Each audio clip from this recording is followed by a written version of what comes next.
हे welcome back guys. इन दिनों थोड़ी इलेक्शन की मसरूफियत की वजह से, इलेक्शन ड्यूटी लगने की वजह से काफ़ी इन दिनों मैं बिज़ी चल रहा हूँ और अगले 2 दिन तक मैं बहुत बिज़ी रहूँगा। कोई वीडियो अपलोड नहीं कर पाऊँगा, इसलिए मैं कल ड्यूटी पर जाने से पहले सोचा कि चलिए एक छोटी सी स्टोरी लेकर चलता हूँ। और गाइज आज की भी स्टोरी है, बहुत सी छोटी सी स्टोरी है। ये स्टोरी भी आपको अच्छी लगेगी। इस स्टोरी में आए हुए सभी वर्ड्स की हिंदी मीनिंग बताऊंगा, जो भी ग्रामर्स के रूल अप्लाई हुए वो बताऊंगा, जो भी टेंसेज यूज हुए हैं वो सभी बताऊंगा, जो forms of verb, positive verb, passive voice जो भी यूज हुए सब कुछ आपको आज सीखने को मिलेगा। गाइज मेरी ये कोशिश होती है, मुझे लगता है कोई वर्ड्स थोड़े से टफ लग सकते हैं स्टोरी पढ़ते समय बच्चों को, तो उसकी हिंदी भी मैं उसके ऊपर लिख देता हूँ ताकि स्टोरी को आप इजीली समझ सकें, कोई दिक्कत ना हो। चलिए गाइज तो शुरू करते हैं आज की स्टोरी। हमारी आज की स्टोरी है the donkey and his shadow. Donkey जो एक जानवर है जिसे गधा कहते हैं, एंड हिज उसका उसकी उसके एंड उसकी शैडो मैंने छाया, गधा और उसकी छाया। बहुत अच्छी कहानी है, चलिए देखते हैं क्या होता है। It was a hot summer day. गर्मी का एक दिन था। A traveler hired a donkey to carry him across the dusty road the next town. A traveler एक यात्री, hired का मतलब हायर मैंने होता है किराए पे लेना, और हायर्ड मतलब सिंपल पास्ट टेंस हो गया और ये वर्ब का दूसरा फॉर्म एडी लग गया, तो किराए पर लिया। अ डंकी एक गधे को, टू कैरी हिम उसे ढोने के लिए, अक्रॉस मैंने पार, the dusty road, dusty road मतलब धूल से भरे हुए road, to the next town मतलब गर्मी का एक दिन था और एक ट्रेवलर एक यात्री ने एक गधे को किराए पे लिया ताकि डस्ट जो भरे हुए रोड थे उससे वो टपक कर क्रॉस कराकर उसे टाउन तक पहुंचा दे। द डंकी वाज लेजी, गधा लेजी था, सुस्त था, डल टाइप का आदमी था, डल था। He stopped every now and then. Every now and then का मतलब गाइस होता है बीच बीच में। ही स्टॉपेड वो रुकता था, रुक जाता था। एवरी नाउ एंड देन बीच बीच में वह रुक जाता था। So his master walked behind. So इसलिए हिज मास्टर उसका मालिक, वॉक का सेकेंड फॉर्म वॉकड चला गया, बिहाइंड मैंने पीछे, उसका मालिक डंकी का जो असली मालिक था वो उसके पीछे चला गया। वॉक का सेकेंड फॉर्म वॉक्ड, एडी लगा हुआ, सिंपल पास्ट है, सब्जेक्ट मतलब वर्ब का दूसरा form. And flogged the animal to keep him moving away.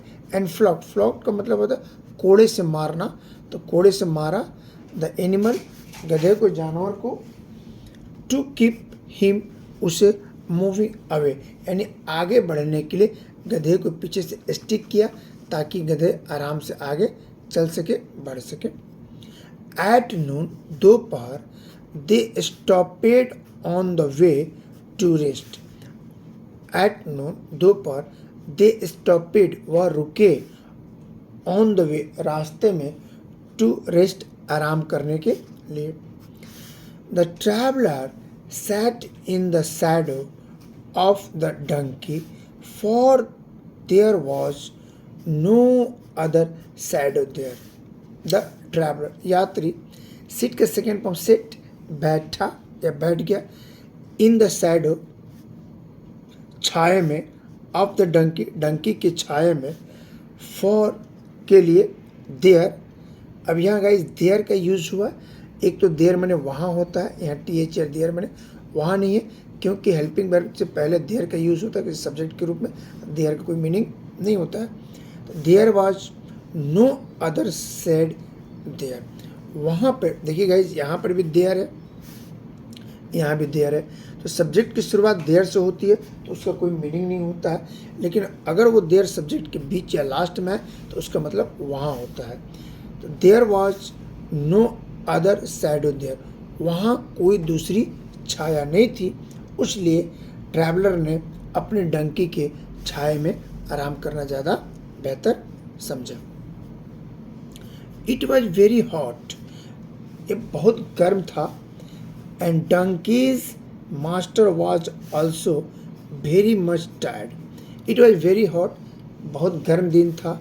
And और डंकीज एपस्ट्रॉफ एस लगा हुआ, काके की, डंकी मास्टर, डंकी का मालिक, वॉच था ऑल्सो भी वेरी मच टायर्ड, डंकी का मालिक भी बहुत ज़्यादा थका हुआ था।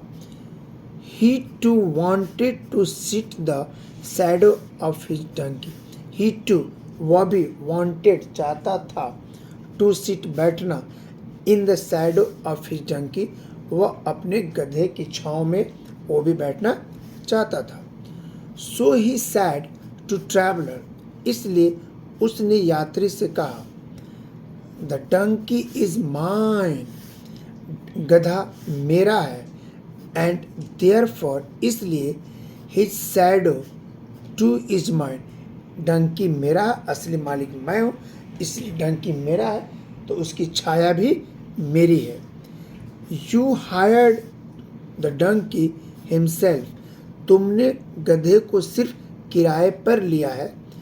You said nothing about his shadow, तुम उसके छाए के बारे में कुछ नहीं कह सकते। सो इसलिए, let me sit in the shadow of donkey, इसलिए मुझे गधे की छाया में बैठने दो। लेट मी सिट, मुझे बैठने दो, इन द शैडो, छाया में, ऑफ माई डंकी, मेरे गधे की छाव में मुझे बैठने दो। The traveller said, I have hired the donkey for the day. The traveller said, यात्री ने कहा, आई हैव हायर्ड, मैंने किराया पर लिया है। गाइस, सब्जेक्ट प्लस हैव के बाद अगर कोई वर्ब आता है और वर्ब का तीसरा फॉर्म, मतलब ये हो गया प्रेजेंट का परफेक्ट टेंस, यानी हैव प्लस वर्ब का तीसरा फॉर्म। तो आई हैव हायर्ड, मैंने हायर्ड किया है, द डंकी, मंकी को, डंकी गधे को, फॉर, के लिए, द डे, यानी मैंने पूरे दिन के लिए गधे को किराए पर हायर किया है। It is my right to use his shadow, it is my right, यह मेरा अधिकार है, टू यूज, प्रयोग करने का, हिज शैडो, उसकी छाया को प्रयोग करने का अधिकार मेरा है, क्योंकि मैंने पूरे दिन के लिए गधे को हायर किया है। Too, for the whole day, पूरे दिन के लिए मैं उसका छाया को इस्तेमाल करूँगा। You can't separate the shadow from the donkey, can you, you can't separate, तुम अलग नहीं कर सकते हो, the shadow from the donkey, donkey से तुम उसकी छाया को अलग नहीं कर सकते हो, कैन यू, तुम ऐसा नहीं कर सकते हो। While the two main were engaged in quarreling and fighting, the donkey ran away. While, जब, टू मेन, दोनों व्यक्ति, वर, थे, engaged मतलब उलझे हुए, इन क्वारलिंग, झगड़ा करने और फाइटिंग करने में जब वो दोनों उलझे हुए थे, तब डंकी रन अवे, डंकी जो था गधा वहाँ से भाग गया। He took away his shadow with him, वह अपने साथ अपनी छाया भी लेकर चला गया, क्योंकि दोनों लड़ रहे थे तो वहाँ से भाग गया। गधा भाग गया तो उसकी छाया भी भाग गई। मॉडल क्या मिलता है guys? Those who fight over a shadow, जो छोटी चीज़ों के लिए लड़ते हैं या छाया के लिए लड़ते हैं, लॉस द सब्सटेंस, वो छोटी छाया के लिए लड़ते हैं, वो अपनी पूरी की पूरी सब्सटेंस यानी सार यानी ओरिजिनल चीज़ों को वो खो देते हैं। अक्सर एक कहावत सुना होगा आप लोगों ने कि अगर धूल के चक्कर में बीघा ख़त्म हो जाता है, धूल के लिए आप लड़ाई करते हैं, अब पूरी पूरी प्लॉट ही गायब हो जाती है। एक छोटी सी कहानी थी गाइस, मेरी कोशिश थी कि एक एक वर्ड की हिंदी में आपको बताऊं। आई होप कि कहानी अच्छी लगी होगी। अगर कहानी अच्छी लगी होगी तो प्लीज़ लाइक शेयर सब्सक्राइब कर दीजिए। मैं अंसारी सर अपने दिल्ली इंग्लिश क्लासेज के इस प्लेटफॉर्म पर अंग्रेजी के सारे कंटेंट लेकर आता हूं, पढ़ना लिखना बोलना बिल्कुल देसी अंदाज में और वो फ्री में। तो आप चैनल के साथ जुड़े रहिए और अपनी अंग्रेजी को इम्प्रूव करते रहिए। मिलते हैं फिर एक नए वीडियो के साथ, तब तक आप सबको बहुत बहुत थैंक यू। और हाँ, अगर आपकी उम्र 18 साल से ऊपर हो गई है और वोटर लिस्ट में आपका नाम है, तो प्लीज़ अभी भी अगर आपके एरिया में वोटिंग नहीं हुई है तो आप जब वोटिंग हो आप जाइए और ज़रूर ज़रूर वोट दीजिए। चलिए मिलते हैं, take care, bye bye, thank you very much.